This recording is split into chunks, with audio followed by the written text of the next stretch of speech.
My earliest memory of politics was when I was 8 years old. I was sitting on the living room floor in Vancouver, Canada, watching television with the lights off. It was the first time that I remembered that I was allowed to stay up past my regular bedtime and watch TV. And I remember sitting there with my mother and watching in the dark as thousands, hundreds of thousands of students ran in panic as they were shot down by People's Liberation Army soldiers in Tiananmen Square. My mother explained to me that these students were shot in the place where they lived and went to school, in Beijing, the capital city that housed the government, that was meant to protect them and stand for a certain kind of civic responsibility. I remember two defining features about this moment. One, being able to stay up past my regular bedtime and watch adult TV. And two, the translation of myself into these students.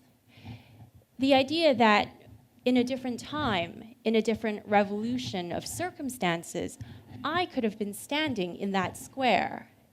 And to me, it was the first time in my 8-year-old life that I realized that I was Chinese.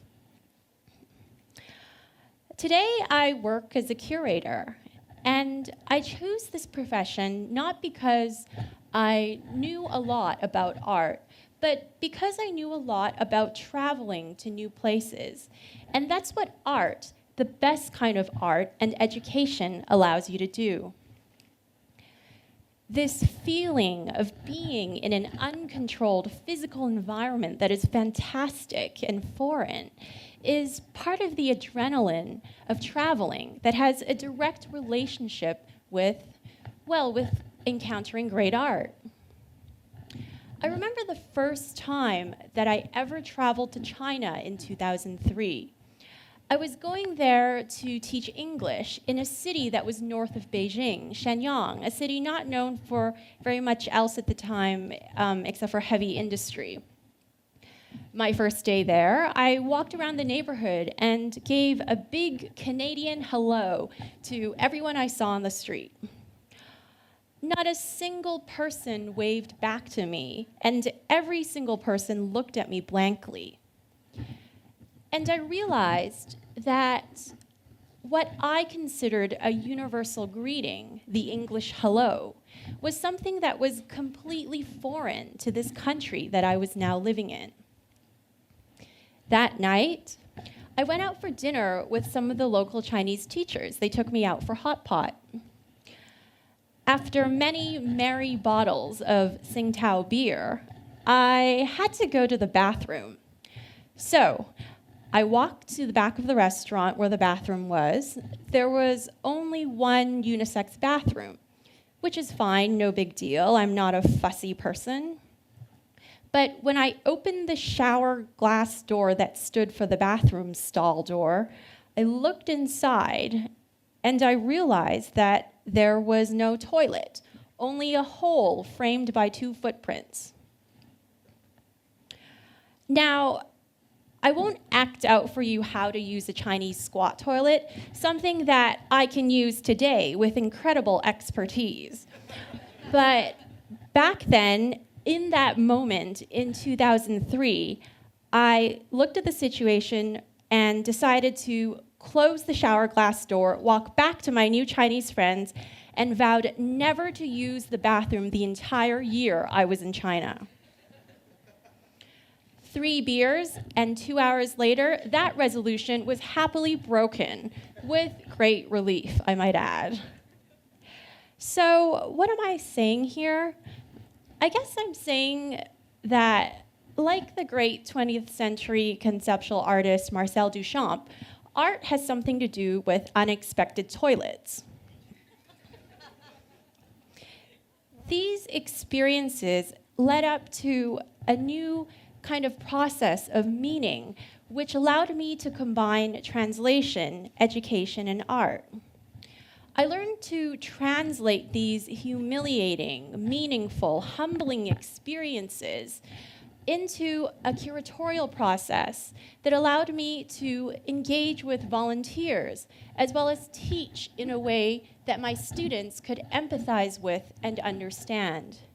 We are always translating, whether we are talking or explaining ourselves to other students, teachers, family members, our spouse, children, friends, enemies.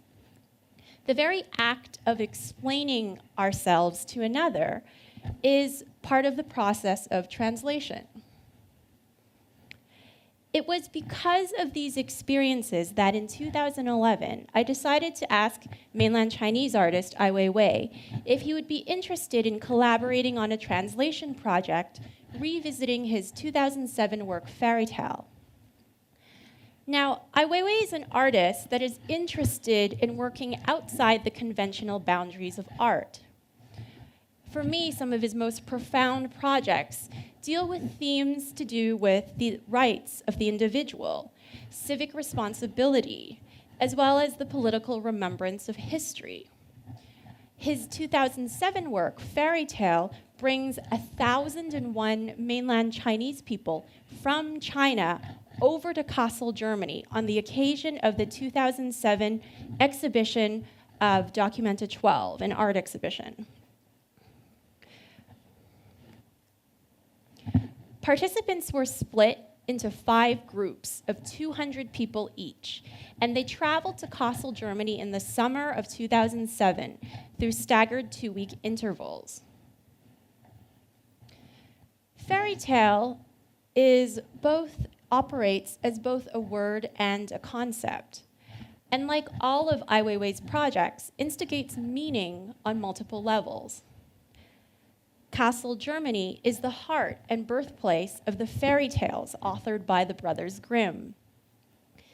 The ability for a laborer, farmer, villager from the countryside to leave their province for the first time, travel on an airplane, and go to another country, basically another world, acts as a contemporary fairy tale in itself.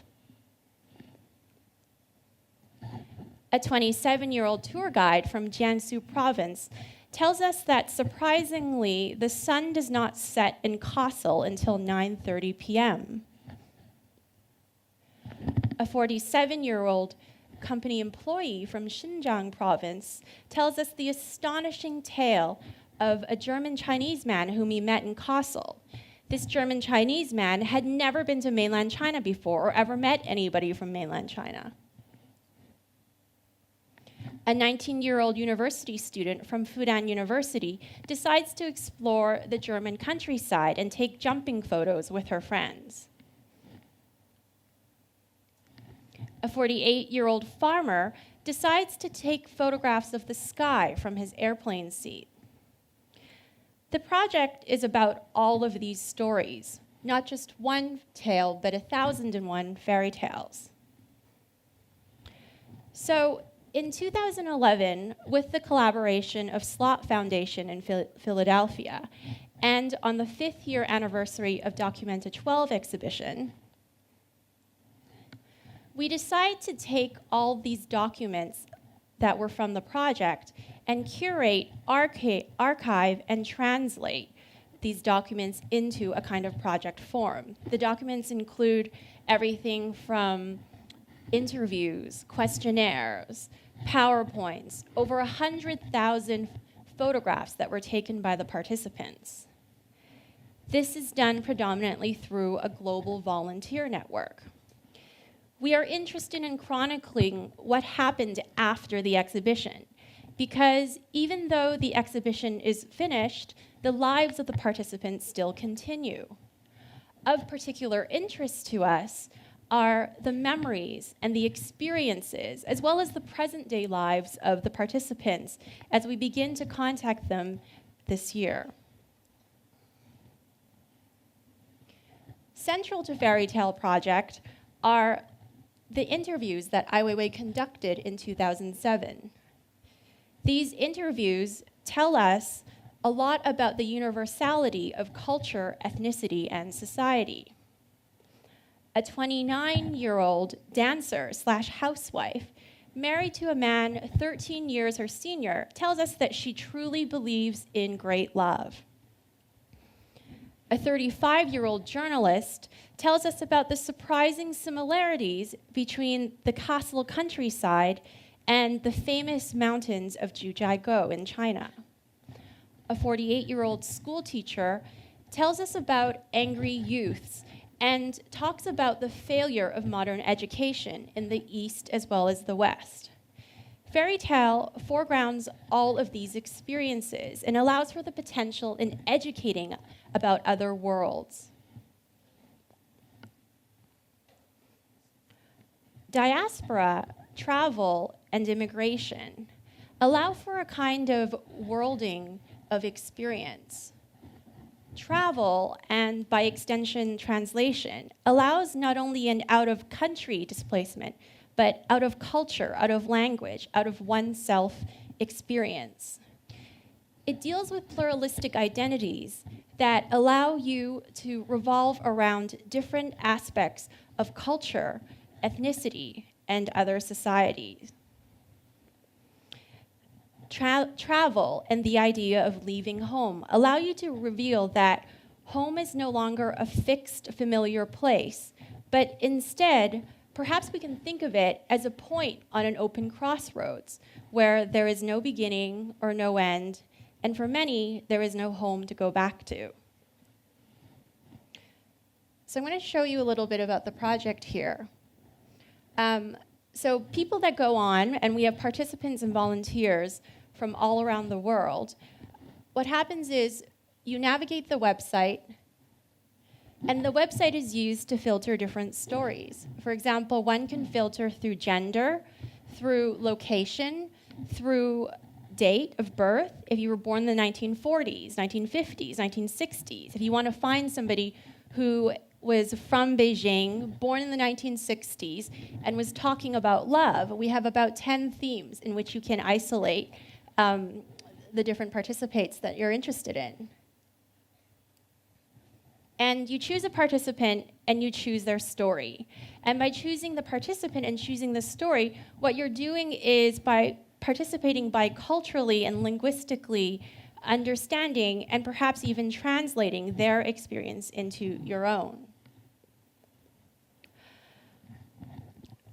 For me, standing on that squat toilet in China changed where I thought home was from.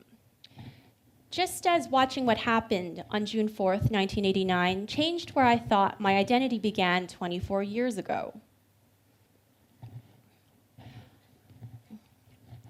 Today, I work and I teach at the Chinese University of Hong Kong.